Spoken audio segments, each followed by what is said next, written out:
Chapitre 6. À toute vapeur. À ce cri, l'équipage entier se précipita vers le harponneur, commandant, officiers, maîtres, matelots, mousses, jusqu'aux ingénieurs qui quittèrent leurs machines, jusqu'aux chauffeurs qui abandonnèrent leurs fourneaux. L'ordre de stopper avait été donné, et la frégate ne courait plus que sur son air.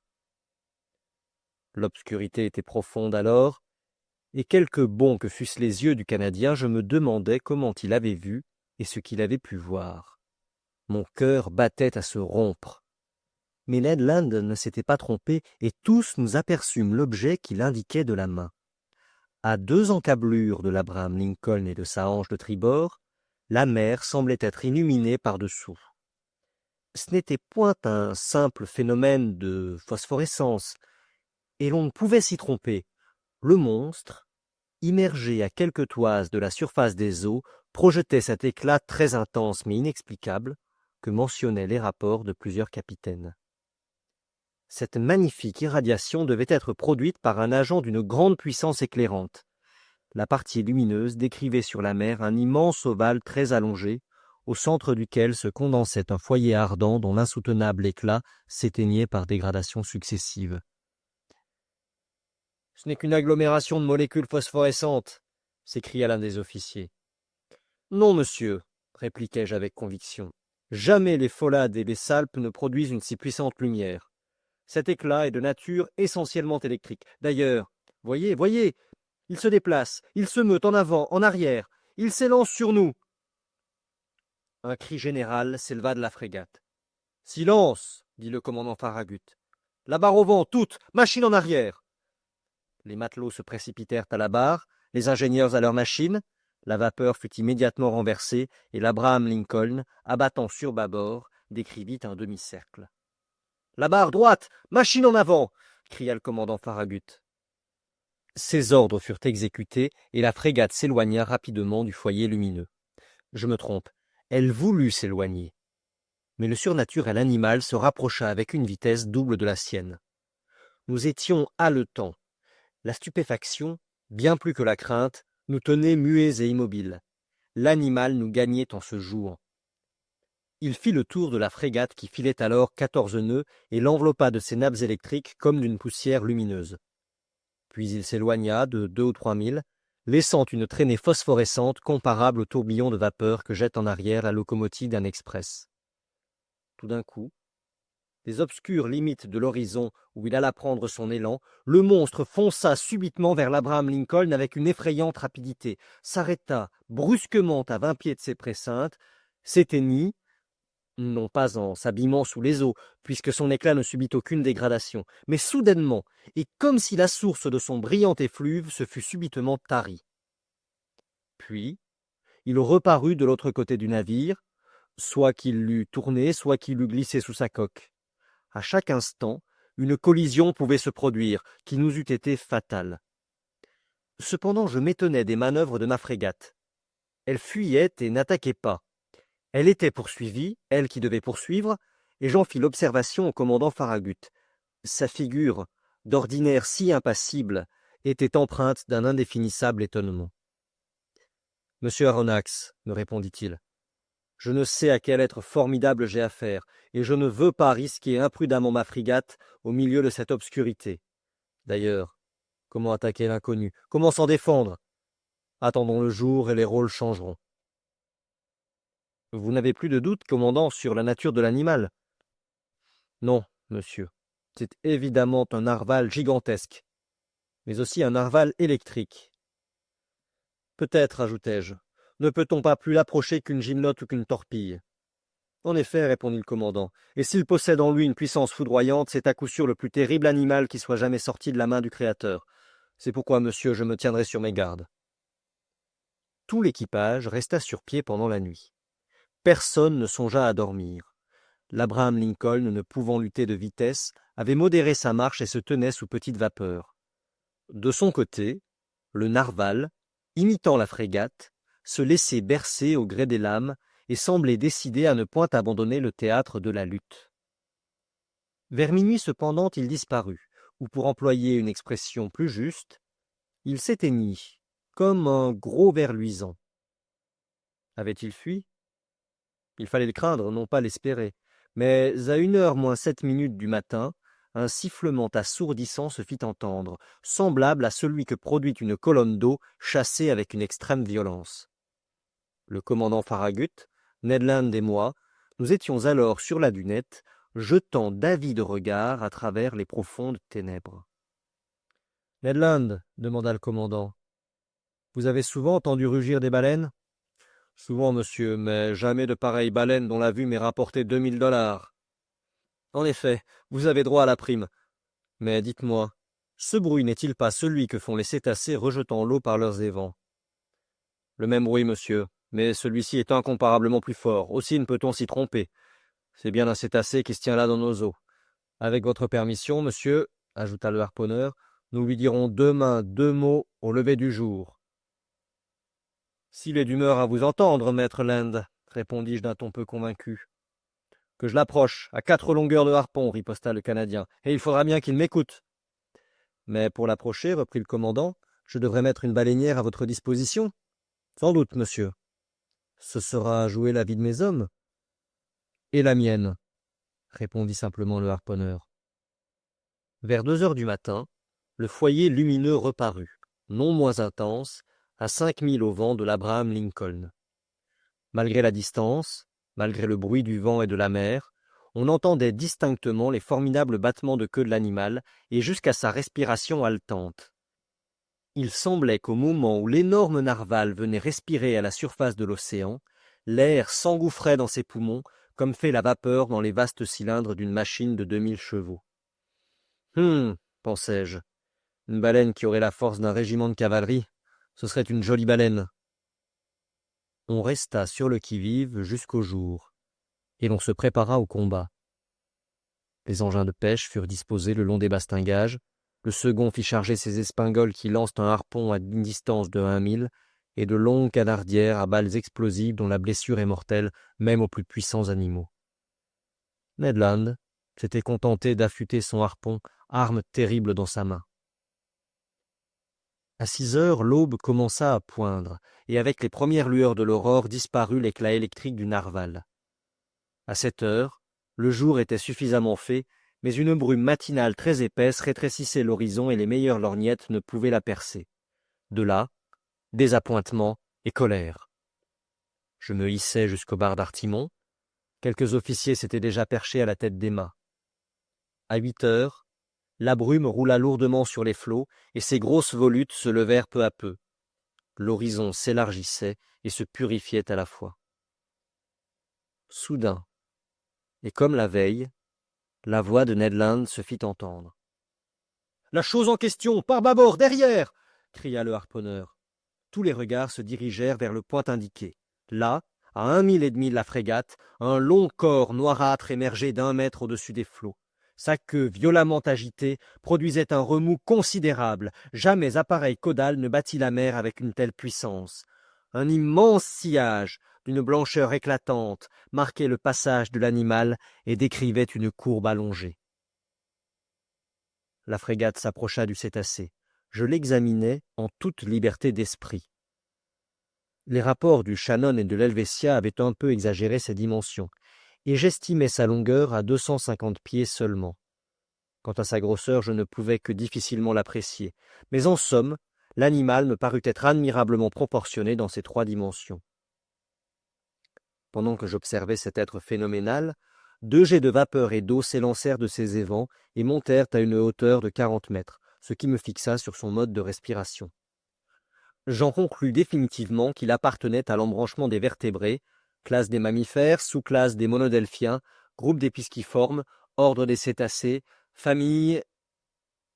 Ici, je ne pouvais encore me prononcer. L'ordre des cétacés comprend 3 familles, les baleines, les cachalots et les dauphins. Et c'est dans cette dernière que sont rangés les narvals. Chacune de ces familles se divise en plusieurs genres, chaque genre en espèces, chaque espèce en variété. Variété, espèce, genre et famille me manquaient encore. Mais je ne doutais pas de compléter ma classification avec l'aide du ciel et du commandant Farragut.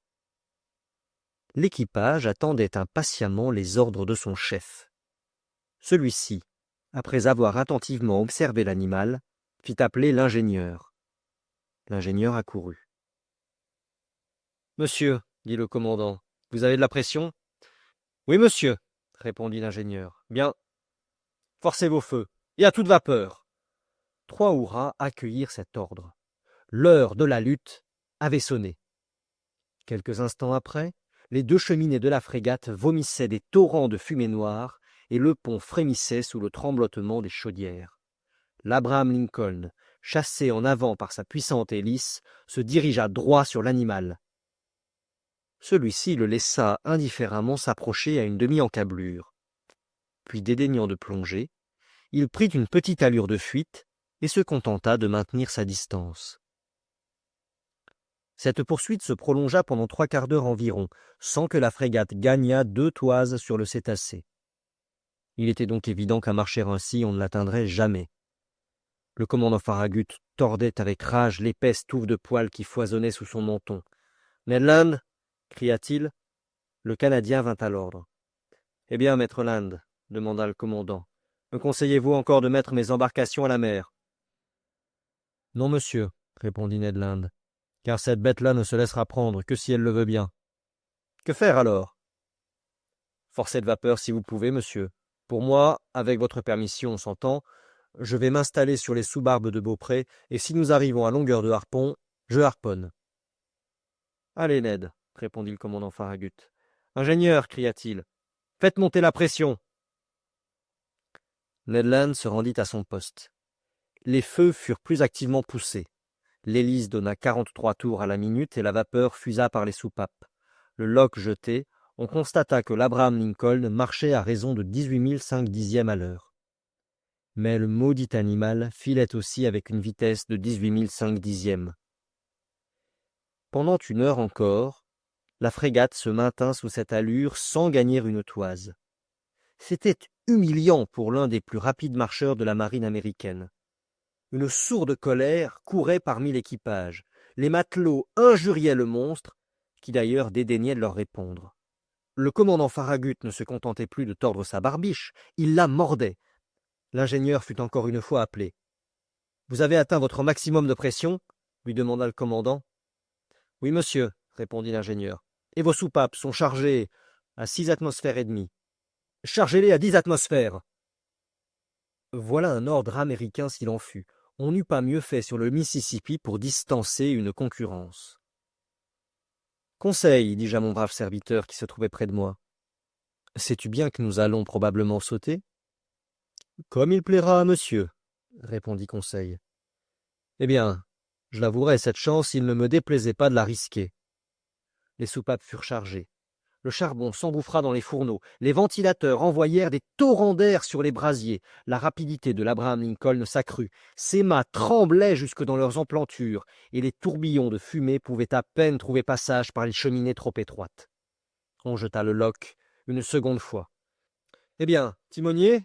demanda le commandant Farragut. « 19 3 dixièmes, monsieur. »« Forcez les feux !» L'ingénieur obéit. Le manomètre marqua 10 atmosphères. Mais le cétacé chauffa lui aussi sans doute, car sans se gêner, il fila ses 19 3 dixièmes. Quelle poursuite! Non, je ne puis décrire l'émotion qui faisait vibrer tout mon être. Ned Land se tenait à son poste, le harpon à la main. Plusieurs fois, l'animal se laissa approcher. « Nous le gagnons, nous le gagnons !» s'écriait le Canadien. Puis au moment où il se disposait à frapper, le cétacé se dérobait avec une rapidité que je ne puis estimer à moins de 30 000 à l'heure, et même, pendant notre maximum de vitesse, ne se permit-il pas de narguer la frégate en faisant le tour. Un cri de fureur s'échappa de toutes les poitrines. À midi, nous n'étions pas plus avancés qu'à 8 heures du matin. Le commandant Farragut se décida alors à employer des moyens plus directs. « Ah, dit-il, cet animal-là va plus vite que l'Abraham Lincoln. Eh bien, nous allons voir s'il distancera ces boulets coniques. Maître, des hommes à la pièce de l'avant. » Le canon de Gaillard fut immédiatement chargé et braqué. Le coup partit, mais le boulet passa à quelques pieds au-dessus du cétacé qui se tenait à un demi-mille. « Un autre plus adroit !» cria le commandant. « Et 500 $ à qui percera cette infernale bête !» Un vieux canonnier à barbe grise, que je vois encore, L'œil calme, la physionomie froide, s'approcha de sa pièce, la mit en position et visa longtemps. Une forte détonation éclata, à laquelle se mêlèrent les hurrahs de l'équipage. Le boulet atteignit son but, il frappa l'animal, mais non pas normalement, et se glissant sur sa surface arrondie, il alla se perdre à 2000 en mer. « Ah ça !» dit le vieux canonnier, rageant, « ce gueux-là est donc blindé avec des plaques de 6 pouces !»« Malédiction !» s'écria le commandant Farragut. La chasse recommença, et le commandant Farragut, se penchant vers moi, me dit « Je poursuivrai l'animal jusqu'à ce que ma frégate éclate. »« Oui, répondis-je, et vous aurez raison. » On pouvait espérer que l'animal s'épuiserait, et qu'il ne serait pas indifférent à la fatigue comme une machine à vapeur, mais il n'en fut rien. Les heures s'écoulèrent, sans qu'il donnât aucun signe d'épuisement. Cependant, il faut dire à la louange de l'Abraham Lincoln qu'il lutta avec une infatigable ténacité. Je n'estime pas à moins de 500 kilomètres la distance qu'il parcourut pendant cette malencontreuse journée du 6 novembre. Mais la nuit vint et enveloppa de ses ombres le houleux océan. En ce moment, je crus que notre expédition était terminée et que nous ne reverrions plus jamais le fantastique animal. Je me trompais. À 10h50 du soir, la clarté électrique réapparut, à 3000 au vent de la frégate, aussi pure, aussi intense que pendant la nuit dernière. Le narval semblait immobile. Peut-être, fatigué de sa journée, dormait-il, se laissant aller à l'ondulation des lames. Il y avait là une chance dont le commandant Farragut résolut de profiter. Il donna ses ordres. L'Abraham Lincoln fut tenu sous petite vapeur et s'avança prudemment pour ne pas éveiller son adversaire. Il n'est pas rare de rencontrer en plein océan des baleines profondément endormies que l'on attaque alors avec succès, et Ned Land en avait harponné plus d'une pendant son sommeil. Le Canadien alla reprendre son poste dans les sous-barbes du Beaupré. La frégate s'approcha sans bruit, stoppa à 2 encablures de l'animal et courut sur son air. On ne respirait plus à bord. Un silence profond régnait sur le pont. Nous n'étions pas à 100 pieds du foyer ardent, dont l'éclat grandissait et éblouissait nos yeux. En ce moment, penché sur la lisse du gaillard d'avant, je voyais au-dessous de moi Ned Land, accroché d'une main à la martingale, de l'autre brandissant son terrible harpon. 20 pieds à peine le séparaient de l'animal immobile. Tout d'un coup, son bras se détendit violemment et le harpon fut lancé. J'entendis le choc sonore de l'arme qui semblait avoir heurté un corps dur. La clarté électrique s'éteignit soudain, et 2 énormes trompes d'eau s'abattirent sur le pont de la frégate, courant comme un torrent de l'avant à l'arrière, renversant les hommes, brisant les saisines des dromes. Un choc effroyable se produisit, et lancé par-dessus la lisse, sans avoir le temps de me retenir, je fus précipité à la mer.